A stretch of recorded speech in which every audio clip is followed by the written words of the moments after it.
Yes, nizere ko mumeze fresh, nizere ko muri amahoro aho mwamuherereye hose by'umwihariko dukurikira cyangwa se ubana natwe hano kuri Gospel 250 ni Valeri mubana umunsi ku munsi. Rero ndabifuriza kumererwa neza, guhirwa n'ibyo muri gukora, by'umwihariko ibyo mukora byose kababiri by'umugisha.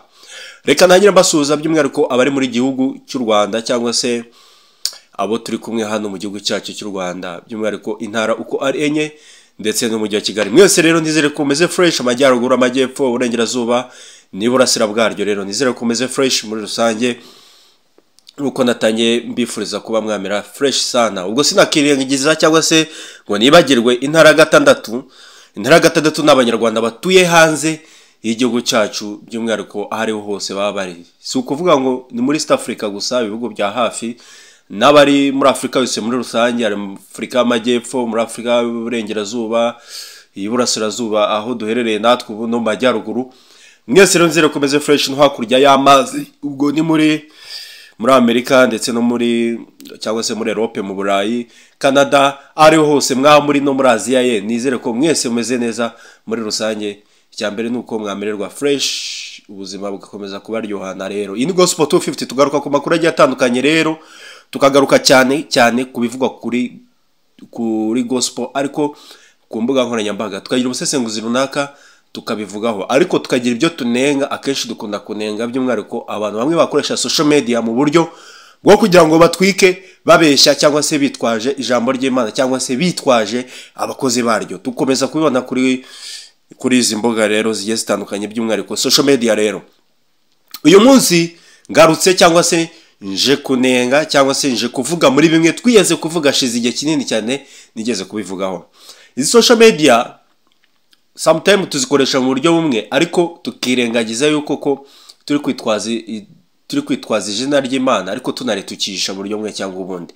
Hari na benshi baje hano kuri social media barabarokore pe, bakora umurimo w'Imana, bagakora ibintu byiza cyane, cyangwa se bakabwiriza ijambo ry'Imana, bakagira ubuhamya runaka bagatanga, ariko abenshi cyane bakabakunda gutyo ku macano agiye atandukanye, by'umwihariko amwe ku macano agiye cyangwa se afite abantu benshi cyane bayakurikira. Rero twarabibonye igihe kinini cyane rero, ariko ndi hano kugira ngo mbabwire inkuru numvishe cyangwa se zimwe muri video zitangiye gukwiragira hano kuri social media, by'umwihariko z'umudamu bita Mama Charlene, cyangwa se amwe mu majwi, by'umwihariko bamwe bari kuvuga yuko ashobora kuba ari aya Mama Charlene cyangwa se umwe mu badamu bantu bazi, by'umwihariko ataraza mu bintu bya social media, yari umukozi w'Imana. Ariko nyuma yaho aziye mu bintu bya social media, abenshi ntibatinya kuvuga ko yagiye adevira cyangwa se akaba yajya mu bintu bitari byo, by'umwihariko uko yari ameze akagenda ahindura umwimerere we.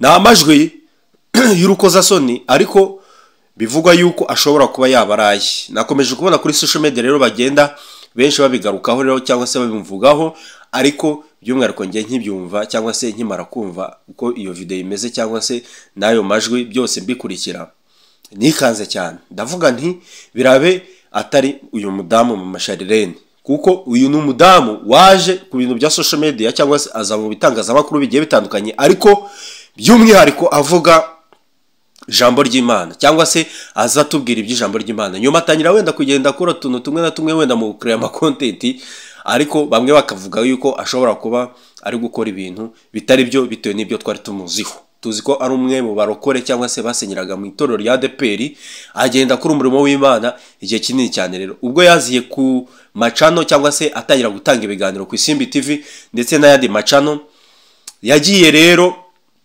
asa nk'ugenda adeviya gato, biza kurangira naho abantu benshi cyane basigaye bamuvugaho amagambo agiye atandukanye bigendanye n'umwuga cyangwa se ibintu bitari ibyo by'ibikorwa biteye isoni nayo kuvugirwa. Mwagiye rero mubikurikirana sometimes rimwe na rimwe mukagira mubona inkuru zimwe na zimwe kuri izi mbuga nkoranyambaga zimuvugaho, by'umwihariko kuko bigendeye ku biganiro yabaga yatanze na ku Isimbi TV, cyane ko ari naho hantu yagiye agakunda gutanga ibiganiro kwa Murungisabe, bikavuga yuko ashobora kuba ari umudamu utari shyashya, ukunda kuba wenda yibonekeza bitewe n'ibigendeye ku migaragarire y'umubiri we cyangwa se uko agaragara physical appearance. Abenshi rero bakagenda bivuga gutyo uko nguko, abavuga ati uyu muntu n'ubwibone ntago akiri umukozi w'Imana nimba atanye kujya agenda agaragaza cyangwa se avuga cyane cyane agakunda gukomoza ku miterere y'igice kimwe cy'umubiri we, avuga yuko ari umwe mu bantu bageze bateye neza, bafite ikibuno kinini.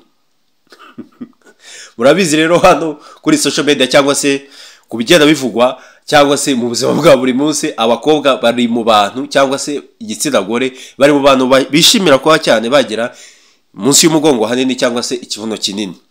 Reka mbivuge uko guko nabo cyangwa se uyu mudamu avugwaho ibintu byinshi cyane rero bigendeye kuri ibyo ngibyo byo kubavuga yuko afite imiterere itandukanye n'iy'abandi cyangwa se ateye neza. By'umwihariko abanshi bakavuga yuko aba yaje kugira gute kwipublicita, bakabivugaho uburyo bumwe cyangwa ubundi ariko bwo kugira ngo bagire bate bamuharabike. Ngewe sindi hano kugira ngo mujudging cyangwa se mushinje ikintu, muze kunyumva neza. Nge ngaruka ku byo abantu bavuze nkuko content cyangwa se bimwe mu biganiro byanjye nkora hano, ngaruka kuri bimwe abantu benshi cyane bagenda bavuga rero. Nanjye nkabisesengura.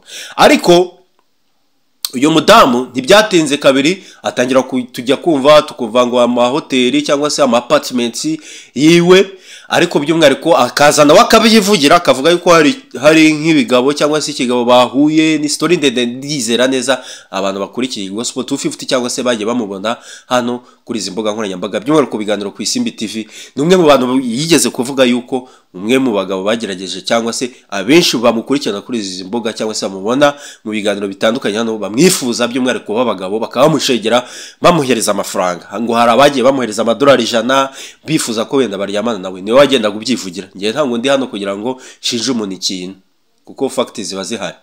Abenshi rero mugenda mubyumva uko. Rero uyu munsi rero nyatungwe cyane cyangwa se mbona video cyangwa se numva amajwi ya bamwe bantu bakomeje kugenda bakwiragiza bashobora kuba bamushinja rero yuko ashobora kuba ari we ugize gute uri gukora igikorwa kigayitse. Bivugwa yuko muri iki gihe rero cyangwa se mu gihe abantu benshi cyane cyangwa se igitsina gore bakomeje kuvugwaho, by'umwihariko bamwe mu basitari tubona kuri social media, abenshi bakunda kuvugwaho yuko kubera aba diaspora cyangwa se abantu baba kure y'u Rwanda bakomeza kugirana imikirano cyangwa se bakomeza kuvugana, bakaba bajya bakora live video yo kuba umuntu yambuye ubusa. Twagiye tunabona video zagiye zitambuka ku gihe cyagiye kibanza rero zagiye ziba cyangwa se zagiye zikora inkuru zigiye zitandukanye, twarabibonye cyane rero sindi bigarukeho cyane. Rero ibi bintu rero nkibyumva cyangwa se nkimara kubyumva navuze nti ntaba ari we, kuko yaba agize gute, yaba akomeje gutukisha izina ry'Imana. Rero abenshi nakomeje kubibona rero nkunda kubyumva ahantu nabibonye kare no kuri ikiganiro cyo kuri 3D TV, bana nabo bita ba Pastor Justin cyangwa se ba Ezekiel bakomeza kugenda babivugaho. Rero bakomeza kugenda bavugaho yuko uyu muntu ashobora kuba arinde ari mu masharirene. Simbimushinjije, ngiye icyo nifuza nuko byaba bitari byo,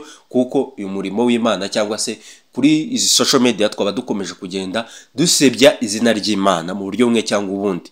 Twagakwiye create content cyangwa se tugakreate ibiganiro bishobora kuba byanatwika pe, ariko bidashingiye ku ijambo ry'Imana cyangwa se bidashingiye kwiyorosa ijambo ry'Imana. Munyumve neza rero ibi bintu rero nkibyumva nikanze,